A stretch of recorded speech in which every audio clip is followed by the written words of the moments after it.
Welcome to learners valley class 9th। मैंने grouping के factorisation करने के लिए एग्जाम्पल लिखी है। We need to see that this is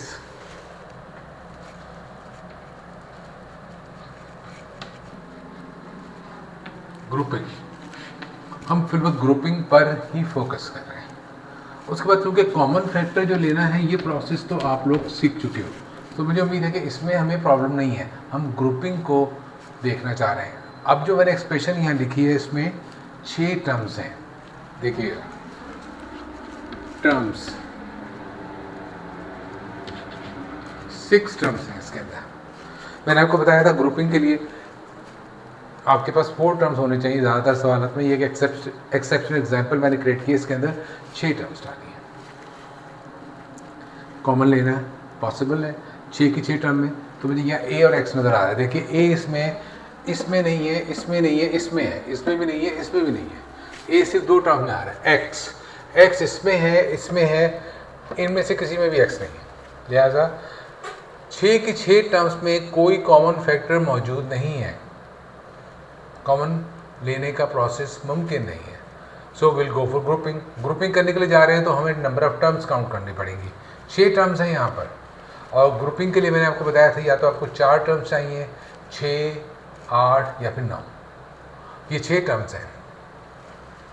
अब ग्रुप कैसे बनेंगे? क्योंकि हमें पता है ग्रुप में कॉमन लेना है, तो हम किसी न किसी एक फैक्टर को चूज़ करेंगे और देखेंगे कि उसके ग्रुप में कितनी टर्म्स आ रही हैं। फॉर एग्जांपल यहाँ ABC, लेकिन X मुझे सब में कॉमन नज़र आ रहा है। अगर मैं इसका एक ग्रुप बना दूं तो बाकी जो टर्म्स हैं क्या उनमें भी कोई चीज़ कॉमन है? सब में देखें, यहाँ भी Y है, इसमें भी Y है, इसमें भी Y है, तो इन 3 टर्म्स का भी एक ग्रुप बन जाएगा। उसका मतलब 6 टर्म्स थी, हमने क्या किया, इसके 2 ग्रुप्स बनाए हैं। ग्रुप्स कितने बने? 2 ग्रुप्स हैं। लेट्स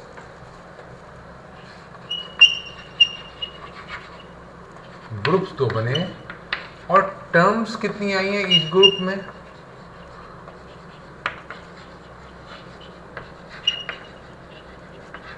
वो है 3। तो टोटल कितनी टर्म्स हो गई? 6 टर्म्स हो गई। अब हमें कॉमन लेने का प्रोसेस अप्लाई करना है ग्रुप्स पे। ये पहला ग्रुप है, ये दूसरा ग्रुप है। इस पहले ग्रुप में मुझे हर टर्म में x कॉमन नज़र आ रहा है। x को कॉमन ले लिया आपने, क्या बचेगा? कौन सा? a और x में से x चला गया तो रह गया a माइनस बी। एक्स को जब आप x पर डिवाइड करेंगे, x कॉमन लेंगे तो क्या रह जाएगा? Minus B. और यहाँ से x चला जाएगा तो क्या रह जाएगा? माइनस सी। ये एक ग्रुप की फैक्टराइजेशन हो गई। अब आपको देखना है कि जो दूसरा ग्रुप है उसकी फैक्टराइजेशन करने के बाद क्या हम कोई कॉमन फैक्टर ढूंढ सकेंगे नेक्स्ट। अगर मिल जाता है तो हम कामयाब है, अदरवाइज हमें वापस आना पड़ेगा और इस प्रोसेस को देखना पड़ेगा कि कहीं में से रीऑर्गेनाइज करने की ज़रूरत है। ये ग्रुप है, 3 टर्म्स हैं। यहाँ का साइन है प्लस, मैंने बताया था जो पहला साइन यहाँ है उसी को कॉमन ले लीजिए। कॉमन क्या है? y y y। ए वाई में से y चला गया तो क्या रह जाएगा? a। बी वाई में से y चला गया तो क्या रह जाएगा? Minus B. Minus C Y में से y चला गया तो रह गया माइनस सी। अब कितनी टर्म्स बन गई हैं? 2 टर्म्स हैं ये। अब इन दोनों टर्म्स में देखिए कोई कॉमन फैक्टर है? ये ब्रैकेट कॉमन है, a माइनस बी माइनस सी इसमें भी है, a माइनस बी माइनस सी इसमें भी है। लिहाजा अब हम इसमें से ही कॉमन फैक्टर लेंगे, और जो कि हमें नज़र आ रहा है ब्रैकेट जो है वो कॉमन फैक्टर है।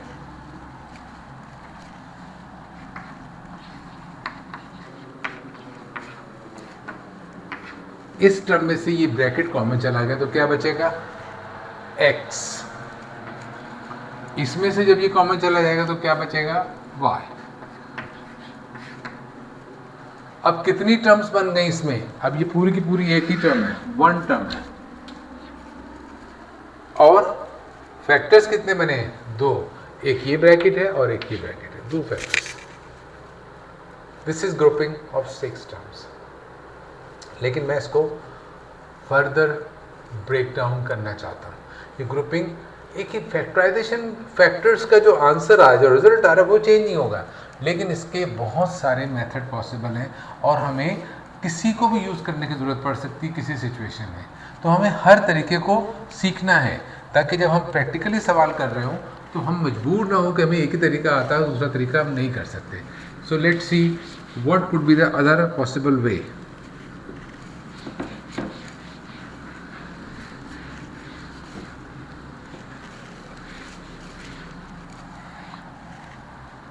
और जो पॉसिबल वे है वो डिपेंड करता है कि आपके पास कौन कौन से कॉमन फैक्टर्स मौजूद हैं। ना लुक एट हियर, मैं इसी फर्स्ट टर्म को देख रहा हूँ, यहाँ मैंने x कॉमन लिया था, अब मैं चाहता हूँ मैं x कॉमन ना लूँ। दूसरा फैक्टर क्या है a,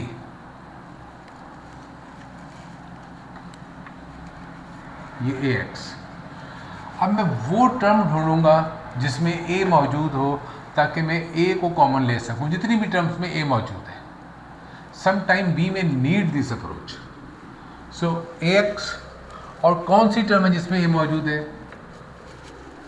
ay।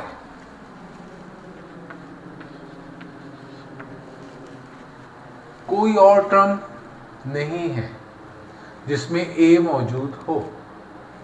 Okay, let's see the this term. ज़्यादा दो टर्म्स तो हमने यूज कर ली। नेक्स्ट टर्म है माइनस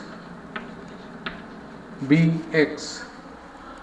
अब हमें b को फोकस करना है, वो टर्म ढूंढने जिसमें b हो, ये। और इसके बाद कौन सी है ये,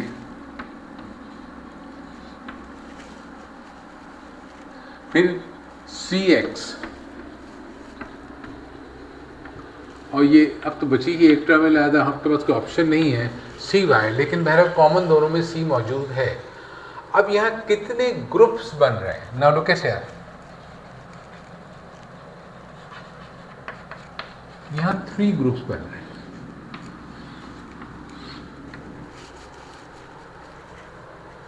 इनमें इस ग्रुप में a कॉमन है, इसमें माइनस b कॉमन है, इसमें माइनस c कॉमन है। और टर्म्स कितनी आ रही हैं in each term, each group, terms in each group वो आ रही 2। तो 2 3 is 6, सेम थिंग, 6 टर्म्स हैं, लेकिन अब फैक्टराइजेशन डिफरेंट होगी। रिजल्ट को फर्क नहीं पड़ेगा लेकिन एक डिफरेंट मेथड फॉलो होगा।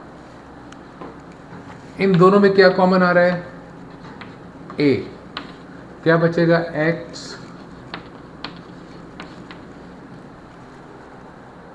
ये 6 टर्म्स थी, ये अभी भी 6 टर्म्स ही हैं, लेकिन ग्रुप हमने किए 3। इन दोनों में, इस ग्रुप के अंदर सेकंड ग्रुप में माइनस का साइन है, माइनस कॉमन आएगा, और b दोनों में नजर आ रहा है माइनस b कॉमन आ जाएगा।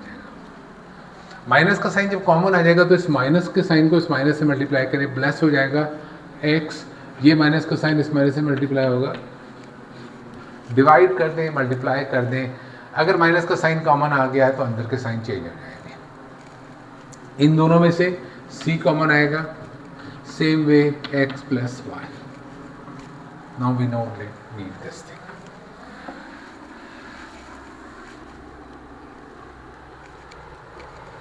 अब कितनी टर्म्स हैं? यहाँ तो 6 टर्म्स थी, यहाँ भी 6 टर्म्स हैं। अब कितनी टर्म्स हैं? 1 2 3, क्योंकि 2 माइनस और 1 ये प्लस, माइनस का साइन नजर आ रहे हैं जो 3 हिस्सों में डिवाइड कर रहे हैं, तो 3 टर्म्स बन चुकी हैं। क्या इन तीनों टर्म में कोई कॉमन फैक्टर है? अगर नहीं है तो आपने कोई गलती की है। You need to go back and review your process. मुझे नजर आ रहा है a x plus Y, minus b x plus Y, minus c x plus Y, तो ब्रैकेट मुझे कॉमन फैक्टर नजर आ रहा है x प्लस वाई। इस ब्रैकेट को कॉमन ले लें। इस टर्म में से क्या बाकी बचेगा? प्लस a, इसमें से बाकी बचेगा माइनस b, इसमें से बाकी बचेगा माइनस c। अब कितनी टर्म्स हैं? अब ये 1 टर्म बन चुकी है। और कितने फैक्टर बने हैं? 2 फैक्टर बने हैं, एक है x प्लस वाई, एक है a plus B minus c। इससे पहले जब हमने 2 ग्रुप बनाए थे 3 टर्म के और फैक्टराइज किया था तो भी यही रिजल्ट आया था। ओके, सो ग्रुपिंग मुख्तलिफ तरीक़ों से की जाती है। फैक्टराइजेशन का तरीका वही है, कॉमन फैक्टर, वो नहीं चेंज हुआ है, लेकिन कॉमन फैक्टर का प्रोसेस अप्लाई करने के लिए आपको मुख्तलिफ तरीक़ों की ग्रुपिंग करनी पड़ सकती है। लेकिन याद रखें, ग्रुपिंग की जाएगी तो ग्रुप जितने भी बने, हर ग्रुप में इक्वल नंबर ऑफ टर्म्स होनी चाहिए, ग्रुप बराबर साइज़ के होंगे, और फिर उसके बाद में हम ग्रुप्स के अंदर कॉमन फैक्टर करेंगे, एंड इन द एंड हम पूरी की पूरी एक्सप्रेशन पे कॉमन फैक्टर करेंगे, and then we will get the factorization. ये भी बहुत इंपॉर्टेंट प्रोसेस है, हमें ग्रुपिंग आनी चाहिए, क्योंकि बहुत सारे जो हायर लेवल की फैक्टराइजेशन के सवाल हैं वो ग्रुपिंग के बगैर नहीं हो सकते। ओके, सो अब नेक्स्ट लेसन में हम एक्सरसाइज शुरू करेंगे, और उम्मीद है कि जितना कुछ हमने सीखा है जिससे हम एक्सरसाइज के सवाल को कर पाएंगे। Okay, till then thank you very much.